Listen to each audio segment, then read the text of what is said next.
Hi friends, good morning. Welcome to my channel. ಎಲ್ಲರೂ ಹೇಗಿದ್ದೀರಾ? ಎಲ್ಲರೂ ಚೆನ್ನಾಗಿದ್ದೀರಾ ಅನ್ಕೋತೀನಿ. ಈಗ ನೋಡಿ, ಬೆಳಿಗ್ಗೆ 8 ಗಂಟೆ ಆಗಿದೆ.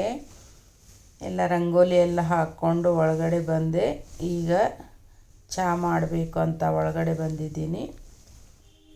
ಈಗ ನೋಡಿ, ಚಹಾ ಮಾಡ್ಕೋತಾ ಇದ್ದೀನಿ. ಇವತ್ತು ತುಂಬ ಚಳಿ ಇದೆ. ಯಾಕೋ ಒಂದಿನ ಚಳಿ ಇರುತ್ತೆ, ಒಂದಿನ ತುಂಬ ಬಿಸಿಲಿರುತ್ತೆ.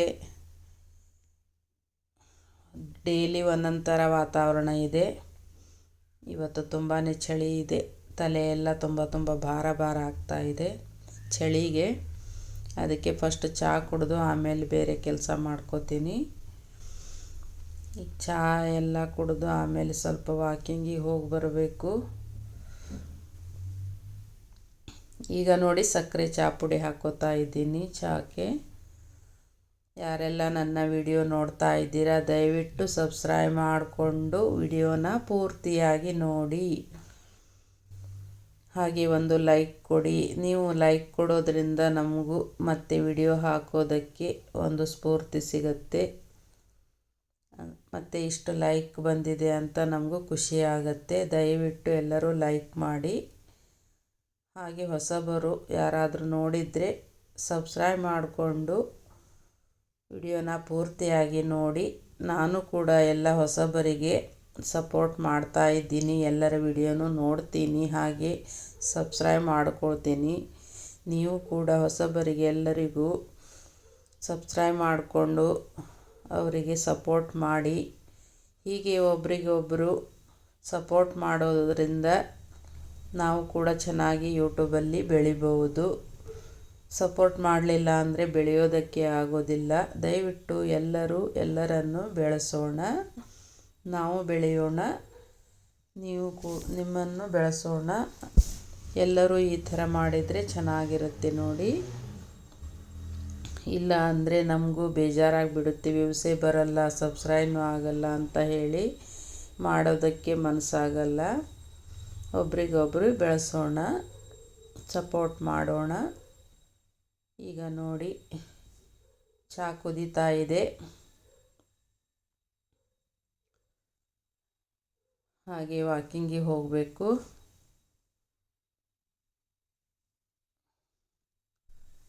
ಮತ್ತೆ ಬಂದು ನಾಷ್ಟ ಮಾಡಿಕೊಂಡು ಮತ್ತೆ ಸ್ಟಿಚ್ ಮಾಡಬೇಕು. ಈ ಚಳಿಗೆ ಯಾಕೋ ಮನಸ್ಸೇ ಬರ್ತಾ ಇಲ್ಲ, ಕೆಲಸ ಮಾಡೋದಕ್ಕೆ ಮನಸ್ಸಾಗಲ್ಲ. ಮೈಕೈ ಒಂಥರ ನೋವು ಬಂದಂಗೆ ಆಗುತ್ತೆ. ಆದರೆ ಮಾಡಬೇಕಲ್ಲ, ಕೆಲಸ ಮಾಡಲಿಲ್ಲ ಅಂದರೆ ನಡೆಯಲ್ಲ. ಎಷ್ಟೇ ಕಷ್ಟ ಅಂದರೂ ಕೆಲಸ ಮಾಡಲೇಬೇಕು, ಇಲ್ಲ ಅಂದರೆ ನಡೆಯೋದಿಲ್ಲ. ಹೆಣ್ಮಕ್ಳಾದಮೇಲೆ ಮನೆ ಕೆಲಸ ಮಾಡಲೇಬೇಕು, ಮಾಡಲಿಲ್ಲ ಅಂದರೆ ನಡೆಯೋದಿಲ್ಲ. ಈಗ ನೋಡಿ, ಎಲ್ಲ ಕಸ ಹೊಡ್ಕೋತಾ ಇದ್ದೀನಿ ಒಳಗಡೆ. ಹಾಗೆ ಆಗಲಿ ಕಸದ ಗಾಡಿ ಬಂದಿತ್ತು, ಕಸ ಎಲ್ಲ ಹಾಕ್ಕೊಂಡು ಬಂದಿದ್ದೀನಿ. ನಿನ್ನೆ ನನಗೆ ವಿಡಿಯೋ ಹಾಕೋದಕ್ಕೆ ಆಗಲಿಲ್ಲ. ನಿನ್ನೆ ನಾನು ಸ್ವಲ್ಪ ಹೊರಗಡೆ ಹೋಗಿದ್ದೆ. ಇಲ್ಲೇ ಒಂದು ದೇವಸ್ಥಾನ ಇದೆ, ಪುರಾತನವಾದ ದೇವಸ್ಥಾನ, ಸೋಮೇಶ್ವರ ಅಂತ ಹೇಳಿ. ತುಂಬ ಪವರ್ಫುಲ್ ದೇವಸ್ಥಾನ. ಉದ್ಭವ ಮೂರ್ತಿ ಅಂತ ಹೇಳ್ತಾರೆ ಪರಮೇಶ್ವರಂದು. ತುಂಬ ಸತ್ಯ ಇದೆ ಅಂತೆ. ಹೀಗಾಗಿ ಹೋಗಿದ್ದೆ ನಾನು. ಇದೇ ಫಸ್ಟ್ ಟೈಮ್ ಹೋಗಿದ್ದು. ಇಲ್ಲೇ ನಮ್ಮೂರಲ್ಲಿ ಇಷ್ಟು ವರ್ಷ ಇದ್ದರೂ ಕೂಡ ಹೋಗಿರಲಿಲ್ಲ. ಹೀಗೆ ನಮ್ಮ ರಿಲೇಷನ್ ಅವರು ನನಗೆ ಕರ್ಕೊಂಡು ಹೋಗಿದ್ದರು. ತುಂಬ ಚೆನ್ನಾಗಿದೆ ದೇವಸ್ಥಾನ, ಎಲ್ಲ ತುಂಬಾ ಚೆನ್ನಾಗಿದೆ. ಹಾಗೆ ಪಲ್ಕಿ ಉತ್ಸವನೂ ಇತ್ತು. ಎಲ್ಲ ಮುಗಿಸ್ಕೊಂಡು ಎಲ್ಲ ನೋಡಿ ಬಂದ್ವಿ. ತುಂಬ ಚೆನ್ನಾಗಿತ್ತು. ಹಾಗೆ ಅದರ ಬಗ್ಗೆ ವಿಡಿಯೋ ಹಾಕ್ತೀನಿ, ನೀವು ಕೂಡ ನೋಡಿ. ಚೆನ್ನಾಗಿದೆ. ಈಗ ನೋಡಿ, ಚಹಾ ಆಯಿತು. ಈಗ ವಾಕಿಂಗಿಗೆಲ್ಲ ಹೋಗಿ ಬಂದೆ. ಹಾಗೆ ಸ್ವಲ್ಪ ನಿಮಗೆ ಹೊರಗಡೆ ಎಲ್ಲ ತೋರಿಸೋಣ ಅಂತ ತೋರಿಸ್ತಾ ಇದ್ದೀನಿ. ನೋಡಿ, ನಮ್ಮ ಗಿಡಗಳು ಈ ಥರ ಇದ್ದಾವೆ. ಗಿಡಗಳಿಗೆಲ್ಲ ಕಾಳಜಿ ಮಾಡೋದಕ್ಕೆ ಟೈಮ್ ಸಿಗಲ್ಲ. ಟೈಮ್ ಸಿಕ್ಕಾಗ ಮಾಡಬೇಕು. ಈ ಥರ ಇದೆ ನೋಡಿ. ಅರಿಶಿನ ಎಲೆ ಎಲ್ಲ ಒಣಗ್ಲಿಕ್ಕೆ ಬಂದಿದೆ. ಈಗ ಮುಗೀತು ಸೀಸನ್. ಈಗ ನೋಡಿ ಬಸ್ಲೆ ಎಷ್ಟು ಹಬ್ಬಿದೆ. ಈ ಕಡೆ ನೋಡಿ ಈ ಥರ ಇದೆ ವಾತಾವರಣ. ಮೋಡ ಮೋಡ ಇದೆ, ಬಿಸಿಲಿಲ್ಲ. ನೋಡಿ ಈ ಥರ ಇದೆ ನೋಡಿ. ಚಳಿ ಚಳಿ ಚಳಿ ಇದೆ. ಈಗ ನೋಡಿ ನಾಷ್ಟ ಮಾಡಬೇಕು. ತಾಲಿಪೀಠ ಮಾಡ್ಕೋತಾ ಇದ್ದೀನಿ. ಹಿಟ್ಟು ಕಲಸಿಟ್ಟಿದ್ದೀನಿ. ಈಗ ಹಂಚಲ್ಲಿ ತಟ್ಟಬೇಕು. ಜೋಳದ ಹಿಟ್ಟಿನ ತಾಲಿಪೀಠು ಇದು ಆರೋಗ್ಯಕ್ಕೆ ತುಂಬಾ ಒಳ್ಳೆಯದು. ಬೊಜ್ಜು ಬರೋದಾಗಲಿ ಏನೂ ಆಗಲ್ಲ. ತುಂಬಾ ಒಳ್ಳೆಯದು ಜೋಳದ ಹಿಟ್ಟು. ಹೀಗಾಗಿ ಮಾಡ್ಕೋತಾ ಇದ್ದೀನಿ. ಈ ಅಕ್ಕಿ ಐಟಮ್ ಎಲ್ಲ ಜಾಸ್ತಿ ತಿಂದರೆ ಬೊಜ್ಜು ಬಂದುಬಿಡುತ್ತೆ. ಅದಕ್ಕಾಗಿ ಈ ಥರ ಎಲ್ಲ ರಾಗಿ ಹಿಟ್ಟು, ಜೋಳದ ಹಿಟ್ಟು ಈ ಥರ ಎಲ್ಲ ಬಳಸಬೇಕು. ಇದರಿಂದ ತುಂಬಾ ಒಳ್ಳೆಯದು ಆರೋಗ್ಯಕ್ಕೆ. ಶಕ್ತಿನೂ ಬರುತ್ತೆ, ಆಮೇಲೆ ಬೊಜ್ಜು ಬರಲ್ಲ. ಹೀಗಾಗಿ ಮಾಡ್ಕೋತಾ ಇದ್ದೀನಿ. ನೋಡಿ ಈ ಥರ ಗಟ್ಟಿಯಾಗಿ ಕಲಿಸ್ಕೊಂಡು ಹೀಗೆ ತಟ್ಟಬೇಕು. ತುಂಬ ಚೆನ್ನಾಗಿರುತ್ತೆ ತಿನ್ನೋದಕ್ಕೆ. ಕ್ರಿಸ್ಪಿಯಾಗಿ ಮಾಡಬೇಕು, ತುಂಬ ಚೆನ್ನಾಗಿರುತ್ತೆ. ಈರುಳ್ಳಿ ಹಾಗೆ ತೆಂಗಿನ ತುರಿ, ಹಸಿಮೆಣಸಿನ್ಕಾಯಿ, ಕರಿಬೇವು, ಕೊತ್ತಂಬರಿ ಸೊಪ್ಪು, ಬೆಲ್ಲ ಅಥವಾ ಸಕ್ಕರೆ, ಹಾಗೆ ಉಪ್ಪು ರುಚಿಗೆ ತಕ್ಕಷ್ಟು ಎಲ್ಲ ಹಾಕ್ಕೊಂಡು ಕಲಿಸ್ಕೋಬೇಕು. ಸ್ವಲ್ಪನೇ ಅರಿಶಿನ ಪುಡಿ ಹಾಕಬೇಕು. ಗಟ್ಟಿಯಾಗಿ ಕಲಿಸ್ಕೊಂಡು ಈ ಥರ ಹಂಚಿನಲ್ಲಿ ತಟ್ಟಬೇಕು. ತಟ್ಕೊಂಡು ಆಮೇಲೆ ಎಣ್ಣೆ ಹಾಕ್ಕೋಬೇಕು. ಎಣ್ಣೆ ಹಾಕ್ಕೊಂಡು ಮಾಡಿಕೊಂಡ್ರೆ ತುಂಬ ಚೆನ್ನಾಗಿರುತ್ತೆ ತಿನ್ನೋದಕ್ಕೆ. ನೀವು ಒಮ್ಮೆ ಈ ಥರ ಮಾಡಿ ನೋಡಿ. ರಾಗಿ ಹಿಟ್ಟಲ್ಲೂ ಮಾಡ್ಬೋದು, ಅಕ್ಕಿ ಹಿಟ್ಟಲ್ಲೂ ಮಾಡ್ಬೋದು. ಹಾಗೆ ಮುಂಬೈ ರವೆ, ಚಿಕ್ಕ ರವೆ ಇರುತ್ತಲ್ಲ, ಅದರಿಂದನೂ ಕೂಡ ಈ ಥರ ಮಾಡ್ಬೋದು. ಎಲ್ಲ ಹಿಟ್ಟಲ್ಲಿ ಈ ಥರ ಮಾಡ್ಬೋದು. ತುಂಬ ಟೇಸ್ಟಾಗಿರುತ್ತೆ. ಆದರೆ ಜೋಳದ ಹಿಟ್ಟು, ರಾಗಿ ಹಿಟ್ಟು ಆರೋಗ್ಯಕ್ಕೆ ತುಂಬ ಒಳ್ಳೆಯದು. ಹೀಗಾಗಿ ಈ ಥರ ಮಾಡಿದರೆ ಒಳ್ಳೆಯದು ಆರೋಗ್ಯಕ್ಕೆ. ಈಗ ನೋಡಿ ರಾತ್ರಿ ಎಲ್ಲ ಪಾತ್ರೆ ಎಲ್ಲ ತೊಳೆದಿಟ್ಟಿದ್ದೆ. ಈಗ ಎಲ್ಲ ಜೋಡಿಸಿಡ್ತಾ ಇದ್ದೀನಿ ಪಾತ್ರೆನ. ಇವತ್ತಾಕೋ ಕೆಲಸ ಮಾಡೋಕ್ಕೆ ನನಗೆ ಬೇಜಾರಾಗ್ತಾ ಇದೆ. ಸ್ವಲ್ಪ ಮೈಕೈ ನೋವು. ಎಲ್ಲಾದರೂ ಹೊರಗಡೆ ಹೋಗಿ ಬಂದ ಕೂಡಲೇ ಮೈಕೈ ನೋವು ಶುರು ಆಗಿಬಿಡುತ್ತೆ. ಆದರೆ ಹೆಣ್ಮಕ್ಳು ನಾವು ಕೆಲಸ ಮಾಡಲೇಬೇಕಲ್ಲ. ಮಾಡಲಿಲ್ಲ ಅಂದರೆ ನಡೆಯೋದಿಲ್ಲ, ಮಾಡಲೇಬೇಕು. ನಮಗೆ ಕೆಲಸ ಮಾಡಿದ್ರೇ ಊಟ ಸಿಗೋದು, ಇಲ್ಲಾಂದರೆ ಸಿಗಲ್ಲ. ಏನು ಮಾಡೋದು, ಮಾಡಲೇಬೇಕು. ಈಗ ನೋಡಿ ತಾಲಿಪೀಠ ಆಗ್ತಾ ಇದೆ. ನೀವು ಕೂಡ ಈ ಥರ ತಾಲಿಪೀಠು ಮಾಡ್ತೀರಾ ಅಂದರೆ ಒಂದು ಕಮೆಂಟ್ ಮಾಡಿ. ಕಮೆಂಟೇ ಮಾಡ್ತಾ ಇಲ್ಲ ಯಾರು. ನಮಗೆ ವಿಡಿಯೋನೇ ಇಷ್ಟ ಆಗ್ತಾ ಇಲ್ವೋ ಏನೋ ಗೊತ್ತಿಲ್ಲ. ಯಾರೂ ಕಮೆಂಟೇ ಮಾಡ್ತಾ ಇಲ್ಲ. ಅಪರೂಪಕ್ಕೆ ಒಂದು ಇಬ್ಬರು ಮಾಡ್ತಾರೆ ಅಷ್ಟೇ, ಆಮೇಲೆ ಯಾರೂ ಮಾಡಲ್ಲ. ನೋಡಿ ಈ ಥರ ಈಗ ತಿರುವಿ ಹಾಕಬೇಕು. ಈಗ ಒಂದು ಸೈಡ್ ಬೆಂದಿದೆ. ಇದು ತಿರುವಿ ಹಾಕ್ಕೊಂಡು ಮತ್ತೆ ಮುಚ್ಚಿಡಬೇಕು ಸಣ್ಣ ಉರಿಲಿ. ಚೆನ್ನಾಗಿ ಬೆಂದ ಮೇಲೆ ಅದನ್ನು ತೆಗಿಬೇಕು. ಈಗ ನೋಡಿ ತಿರುವಿ ಹಾಕ್ಕೊಂಡು ಮತ್ತೆ ಮುಚ್ಚಿಟ್ರೆ, ಮತ್ತು ಇನ್ನೊಂದು 10 ನಿಮಿಷ ಮುಚ್ಚಿಟ್ಟು ಆಮೇಲೆ ತೆಗಿಬೇಕು. ತುಂಬ ಚೆನ್ನಾಗಿರುತ್ತೆ ತಾಲಿಪೀಠು.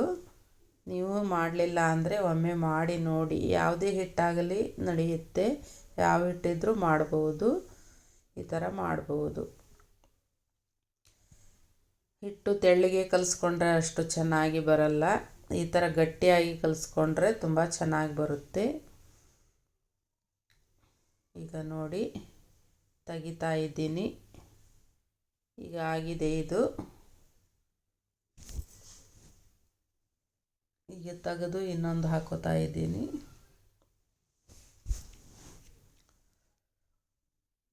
ಇನ್ನು ಮಾಡಬೇಕಂದ್ರೆ ತುಂಬಾ ವೆರೈಟಿ ಮಾಡ್ಬೋದು. ಮಾಡಬೇಕು ಅಷ್ಟೆ. ನೋಡಿ ಆಯಿತು. ಈಗ ನೋಡಿ ಈ ಥರ ಬಂದಿದೆ. ಇನ್ನೊಂದು ಹಾಕೋತಾ ಇದ್ದೀನಿ. ನೋಡಿ ಇದು ತುಂಬ ಈಸಿಯಾಗಿದೆ, ಆರಾಮಾಗಿ ಮಾಡ್ಕೊಂಡು ಪಟ್ ಅಂತ ಮಾಡ್ಕೋಬಹುದು, ಬೇಗನೆ ಮಾಡ್ಕೋಬಹುದು. ಅರ್ಜೆಂಟಿಗೆ ಬೇಕಂದರೆ ಬೇಗ ಮಾಡ್ಕೋಬಹುದು. ಒಂದೊಂದು ಸಲ ಊಟ ಬೇಡ ಅನಿಸಿದ್ರು ಈ ಥರ ಮಾಡಿಕೊಂಡು ತಿಂದರೆ ತುಂಬಾ ಒಳ್ಳೆಯದು. ಒಂದೊಂದು ಸಲ ಊಟ ಮಾಡೋಕ್ಕೆ ಮನಸ್ಸೇ ಬರಲ್ಲ, ಆವಾಗ ಈ ಥರ ನೀವು ಮಾಡ್ಕೊಂಡು ತಿಂದರೆ ಆರೋಗ್ಯಕ್ಕೂ ಒಳ್ಳೆಯದು ಮತ್ತು ರುಚಿನೂ ಚೆನ್ನಾಗಿರುತ್ತೆ. ನೋಡಿ ಈ ಥರ ತೆಳ್ಳಗೆ ತಟ್ಟಬೇಕು, ದಪ್ಪ ಮಾಡಬಾರ್ದು, ತೆಳ್ಳಗೆ ಹಾಗೆ ತಟ್ಟಬೇಕು. ನೋಡಿ ಇದೇ ಥರ ತಟ್ಟಬೇಕು. ಹಾಗೆ ಅದರ ಮೇಲೆ ಸ್ವಲ್ಪ ಎಣ್ಣೆ ಬಿಟ್ಕೋಬೇಕು. ಎಣ್ಣೆ ಬಿಟ್ಕೊಂಡು ಸಣ್ಣ ಉರಿಯಲ್ಲಿ ಮಾಡಬೇಕು, ಇಲ್ಲ ಸ್ವಲ್ಪ ಉರಿ ಜಾಸ್ತಿ ಆದರೂ ಸೀದು ಹೋಗಿಬಿಡುತ್ತೆ, ಆವಾಗ ಸರಿಯಾಗಲ್ಲ. ಸಣ್ಣ ಉರಿಯಲ್ಲೇ ಇಡಬೇಕು. ಹೀಗೆ ಒಂದು ಮುಚ್ಚಿಟ್ಟು ಅದು ಬೆಂದ ಮೇಲೆ ತಿರುವಿ ಹಾಕಬೇಕು.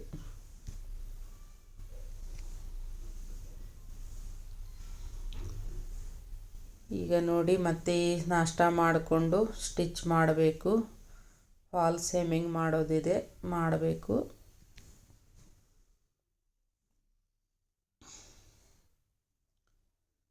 ಮತ್ತು ಆಮೇಲೆ ಸ್ಟಿಚ್ ಮಾಡಿಕೊಂಡು ಮತ್ತೆ ಸ್ನಾನ ಮಾಡೋದು, ಮತ್ತು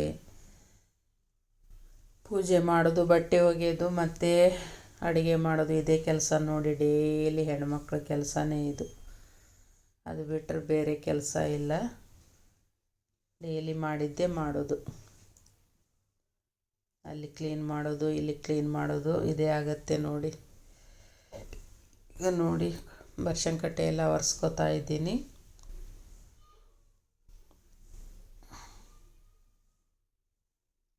ಹೆಣ್ಮಕ್ಳು ಆ್ಯಕ್ಟಿವ್ ಆಗಿದ್ರೇ ಎಲ್ಲ ಮನೆ ಎಲ್ಲ, ಇಲ್ಲ ಅಂದರೆ ಮನೆ ಕೆಲಸ ಎಲ್ಲ ಹಾಗೆ ಬಿದ್ದು ಬಿಡುತ್ತೆ.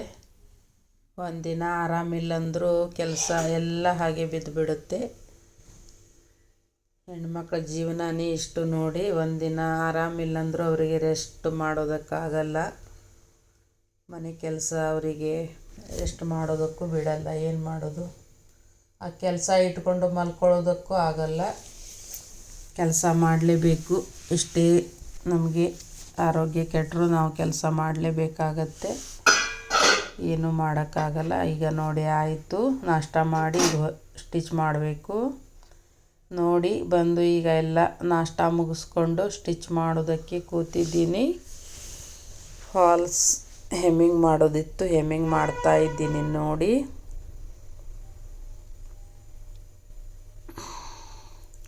ಈ ಟೇಲ್ರಿಂಗ್ ಬಿಸ್ನೆಸ್ ಅಂದರೆ ಹೀಗೆ ಮಾಡಲೇಬೇಕು. ಅವರು ಟೈಮಿಗೆ ಕೊಡಬೇಕು, ಇಲ್ಲ ಅಂದರೆ ಮತ್ತು ಅವರು ಸಿಟ್ಟಾಗಿಬಿಡ್ತಾರೆ. ಕಸ್ಟಮರು ಟೈಮಿಗೆ ಕೊಡಲಿಲ್ಲ ಅಂದರೆ, ಕರೆಕ್ಟ್ ಟೈಮಿಗೆ ಅವರು ಬಟ್ಟೆ ಕೊಟ್ಟರೆ ನಮ್ಮ ಹತ್ರ ಬರ್ತಾರೆ ಅವರು. ಇಲ್ಲ ಅಂದರೆ ಈಗೇನು ಸಾಕಷ್ಟು ಟೇಲರ್ಗಳಾಗಿಬಿಟ್ಟಿದ್ದಾರೆ, ಒಂದಲ್ಲ 10 ಟೇಲರ್ ಇದ್ದಾರೆ. ಈಗ ನಾವು ಏನಾದರೂ ಸ್ವಲ್ಪ ಇದು ಮಾಡಿದರೂ ಬೇರೆ ಕಡೆ ಹೋಗಿಬಿಡ್ತಾರೆ ಅವರು. ಹೀಗಾಗಿ ಅವ್ರು ಹೇಳಿದ ಟೈಮಿಗೆ ನಾವು ಕರೆಕ್ಟಾಗಿ ಕೊಡಬೇಕಾಗತ್ತೆ. ಮತ್ತು ಸ್ಟಿಚ್ಚಿಂಗೂ ಅದೇ ಥರ, ಸ್ವಲ್ಪ ಏನಾದರೂ ಏರುಪೇರಾದರೂ ಬೇರೆ ಕಡೆ ಹೋಗಿಬಿಡ್ತಾರೆ. ಈ ಕಸ್ಟಮರ್ನ ನಾವು ಇದು ಮಾಡ್ಕೊಳ್ಳೋದು ತುಂಬಾ ಕಷ್ಟ ಇದೆ. ಈಗ ಮೊದಲಿನ ಥರ ಯಾವುದೂ ಇಲ್ಲ. ಈಗ ಬಿಸ್ನೆಸ್ಸಲ್ಲಿ ತುಂಬಾ ಕಾಂಪಿಟೇಷನ್ ಇದೆ. ನಾವು ಕಸ್ಟಮರ್ನ ನಾವು ಕಾಯ್ಕೋತೀವಿ, ಅಷ್ಟು ನಮಗೆ ಒಳ್ಳೆಯದು. ಸ್ವಲ್ಪ ರೇಟ್ ಸ್ವಲ್ಪ ಹೆಚ್ಚು ಕಮ್ಮಿ ಆದರೂ ಬೇರೆ ಕಡೆ ಹೋಗ್ತಾರೆ. ಒಂದೇ ಎರಡು ರೀತಿ ಅಲ್ಲ, ಅವರು ಎಷ್ಟೇ ನಾವು ಇದು ಮಾಡಿದರೂ ಕೂಡ ಅಲ್ಲಿ ಹೋಗ್ತೀವಿ, ಇಲ್ಲಂತೂ ನಮಗೆ ಹೆದರಿಸ್ಬಿಡ್ತಾರೆ ಅವರು ಕಸ್ಟಮರು. ಅಷ್ಟು ಆ ಪರಿ ಆಗಿಬಿಟ್ಟಿದೆ ಈಗ ಬಿಸ್ನೆಸ್ ಅಂದರೆ. ಮೊದಲೆಲ್ಲ ಆ ಥರ ಇರಲೇ ಇಲ್ಲ. ಎಲ್ಲಾದರೂ ಒಂದು ಟೇಲರ್ ಇದ್ದರು, ಈಗ ಮನೆ ಮನೆಗೆ ಟೇಲರ್ ಆಗಿಬಿಟ್ಟಿದ್ದಾರೆ. ಏನು ಮಾಡೋದು, ನಾವು ತುಂಬ ಚೆನ್ನಾಗಿ ಮಾತಾಡಿಕೊಂಡು ಅವರಿಗೆ ಚೆನ್ನಾಗಿ ಸ್ಟಿಚ್ ಮಾಡಿಕೊಂಡು ಅವ್ರು ಹೇಳಿದ್ಕಿಂತ ನಾವು ಚೆನ್ನಾಗಿ ಮಾಡಿಕೊಟ್ರೆ ಅವರಿಗೆ ಇಷ್ಟ ಆಗುತ್ತೆ. ಆಮೇಲೆ ನಮ್ಮ ಹತ್ರ ಬರ್ತಾರೆ ಅವರು, ಇಲ್ಲ ಅಂದರೆ ಬೇರೆ ಕಡೆ ಹೋಗಿಬಿಡ್ತಾರೆ. ಈಗ ನೋಡಿ ಹೆಮ್ಮಿಂಗು ಈ ಥರ ಮಾಡಬೇಕು. ಯಾರು ಬಿಗ್ನೆಸ್ ಆಗಿದ್ದರೆ ನೀವು ಯಾವ ರೀತಿ ಫಾಲ್ಸಿಗೆ ಹೆಮ್ಮಿಂಗ್ ಮಾಡಬೇಕು ಅಂತ ನೋಡ್ಕೊಳ್ಳಿ. ಯಾರಾದರೂ ಪಿಕೋ ಮಷಿನ್ ತೊಗೋಬೇಕು ಅಂತ ಇದ್ದರೆ ತಗೊಳ್ಳಿ. ಆರಾಮಾಗಿ ನೀವು ಮನೆಯಲ್ಲಿ ಪಿಕೋ ಫಾಲ್ಸ್ ಮಾಡಿಕೊಂಡು ಸಂಪಾದನೆ ಮಾಡ್ಬೋದು. ನಿಮ್ಮ ಹತ್ತಿರದಲ್ಲಿ ಕಸ್ಟಮರ್ ಬರಲಿಲ್ಲ ಅಂದರೂ ಕೂಡ ನೀವು ಈಗ ಮಾರ್ಕೆಟಲ್ಲಿ ಟೇಲರ್ಗಳಿರ್ತಾರೆ, ದೊಡ್ಡ ದೊಡ್ಡ ಟೇಲರು ಅಂಥವ್ರ ಕಡೆ ಹೋಗಿ ನೀವು ಹೀಗೆ ನಾವು ಪಿಕೋ ಫಾಲ್ಸ್ ಮಾಡ್ತೀವಿ ಮನೆಯಲ್ಲಿ ಅಂದರೆ ಅವರು ಸೀರೆ ಕೊಡ್ತಾರೆ. ಅಲ್ಲಿಂದ ತಂದು ನೀವು ಆರಾಮಾಗಿ ತಂದು ನೀವು ಪಿಕೋ ಫಾಲ್ಸ್ ಮಾಡಿ ಸಂಪಾದನೆ ಮಾಡ್ಬೋದು.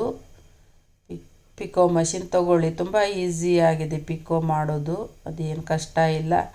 ಯೂಟ್ಯೂಬಲ್ಲೇ ಸಾಕಷ್ಟು ವಿಡಿಯೋಗಳಿದೆ ಪಿಕೋ ಮಷಿನ್ ಬಗ್ಗೆ, ಅದನ್ನು ನೋಡಿ ನೀವು ಆರಾಮಾಗಿ ಕಲ್ತ್ಕೊಂಡು ನೀವು ಸಂಪಾದನೆ ಮಾಡಬಹುದು. ಆಮೇಲೆ ಬರ್ತಾ ಬರ್ತಾ ನೀವು ಬ್ಲೌಸು ಕೂಡ ನೀವು ಸ್ಟಿಚ್ ಮಾಡೋದಕ್ಕೆ ಕಲಿಬಹುದು. ಯೂಟ್ಯೂಬಲ್ಲಿ ಬೇಕಾದಷ್ಟು ವಿಡಿಯೋಗಳಿದೆ ಬ್ಲೌಸ್ ಬಗ್ಗೆ, ಎಲ್ಲ ಡ್ರೆಸ್ ಬಗ್ಗೆ, ಎಲ್ಲ ಬಗ್ಗೆನೂ ವಿಡಿಯೋಗಳಿದೆ. ನೀವು ನೋಡಿಕೊಂಡು ಆರಾಮಾಗಿ ಕಲಿಬೋದು. ಮನೆಯಲ್ಲಿ ಹಳೆ ಬಟ್ಟೆದು ಹಾಗೆ ಪೇಪರ್ ಕಟ್ಟಿಂಗ್ ಮಾಡೋದು ಈ ಥರ ಮಾಡಿಕೊಂಡು ಆರಾಮಾಗಿ ಕಲೀರಿ. ಕಲಿಯೋದಕ್ಕೆ ಮನಸ್ಸಿದ್ರೆ ಏನು ಬೇಕಾದರೂ ನಾವು ಕಲಿಬಹುದು. ಈಗ ನೋಡಿ ನಂದು ಫಾಲು ಮುಗಿತಾ ಬಂತು. ನೋಡಿ ಲಾಸ್ಟಿಗೆ ಈ ಥರ ಸ್ಟಿಚ್ ಮಾಡ್ಕೋಬೇಕು. ಸ್ವಲ್ಪ ಗಂಟು ಹಾಕಿ ಹೊಲಿಗೆ ಹಾಕಬೇಕು, ಅಂದರೆ ಬಿಚ್ಚಿ ಹೋಗಲ್ಲ. ಇಲ್ಲ ಅಂದರೆ ಹಾಗೆ ಹೊಲಿಗೆ ಹಾಕಿದರೆ ಬಿಚ್ಚಿ ಹೋಗುತ್ತೆ.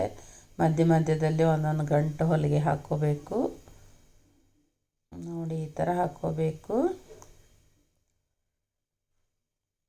ನನ್ನ ವಿಡಿಯೋ ಯಾವ ಥರ ಬಂದಿದೆ ಅಂತ ಕಮೆಂಟ್ ಮಾಡಿ ತಿಳಿಸಿ.